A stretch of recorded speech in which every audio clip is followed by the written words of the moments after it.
मुख्यमंत्र्यांची लाडकी बहीण बांगलादेशी.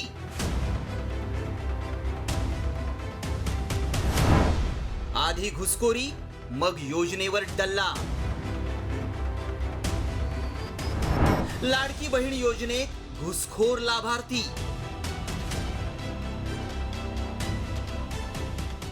मुख्यमंत्री लाडकी बहीण योजना विविध कारणांमुळे चर्चेत असते. या योजनेवर श्रीमंत लाडक्या बहिणीनं नाही तर बांगलादेशी घुसखोर महिलेनं डल्ला मारल्याचं समोर आलंय. घुसखोर बांगलादेशींविरोधात मुंबई पोलिसांनी धडक कारवाई करत कामाठीपुऱ्यातून 5 बांगलादेशींसह एका दलालाला बेड्या ठोकल्यात आणि यातूनच बांगलादेशी महिलेचं पितळ उघडं पडलंय. हे प्रकरण कसं उघड झालं पाहूया. बांगलादेशी घुसखोर शोधण्यासाठी पोलिसांकडून सर्च ऑपरेशन करण्यात आलं. आतापर्यंत मुंबईत 50 बांगलादेशी घुसखोरांवर अटकेची कारवाई करण्यात आली आहे. कामाठीपुऱ्यात धाड टाकून 5 बांगलादेशींसह एका दलालाला बेड्या ठोकण्यात आल्या. दलालाकडून बनावट कागदपत्र घेऊन घुसखोरी केल्याचं स्पष्ट झालंय. बनावट कागदपत्रांच्या आधारेच लाडकी बहीण योजनेवर डल्ला मारण्यात आला होता.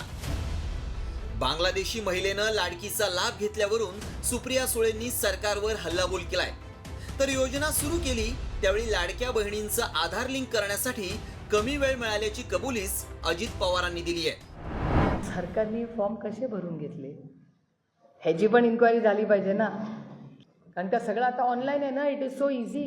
मग तेव्हा कसे काय फॉर्म भरले गेले, तेव्हा कसे भरले गेले आणि आता कसे रिजेक्ट झाले? कुठली यंत्रणा होती? तीच ते यंत्रणा नाही, ऑपरेटर तेच आहेत ना भरणारे, आणि तेच सरकार आहे ना. तेव्हा पण तेच सरकार होतं, आता पण तेच सरकार आहे. मग असं काय घडलं 3 महिन्या 4 महिन्यामध्ये की सडनली पारदर्शकता आली, आणि मग तेव्हा का नाही मग पारदर्शकता होती? तो प्रश्न आपल्या देशामध्ये सगळीकडेच उत्पन्न झालेला आहे. विशेषतः मुंबई, पुणे, अशी कलकत्ता अशी जी काही शहरं आहेत त्या शहरामध्ये देखील, दिल्ली वगैरे ठिकाणी ही लोक येत आहेत. त्यांना शोधण्याचं काम आणि त्यांना परत पाठवण्याचं काम आपण सुरू केलेलं आहे. दुसरीकडे बांगलादेशी महिलेकडे सगळी कागदपत्र असल्यानं ती बांगलादेशी कशी, असा सवाल महिलेच्या वकिलानं उपस्थित केलाय.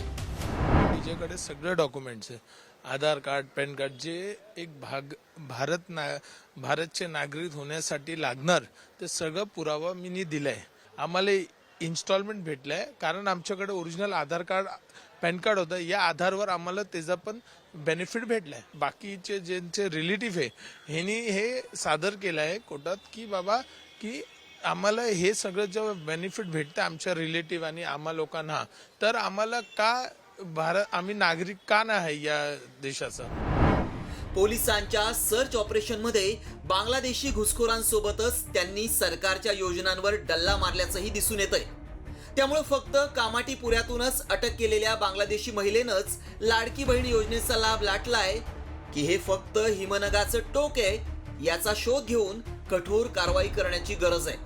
इतकंच नाही तर घुसखोरांना बनावट कागदपत्र मिळवून देणारी टोळीही जेरबंद करायला हवी. सचिन गाडचा ब्युरो रिपोर्ट, साम टीव्ही न्यूज.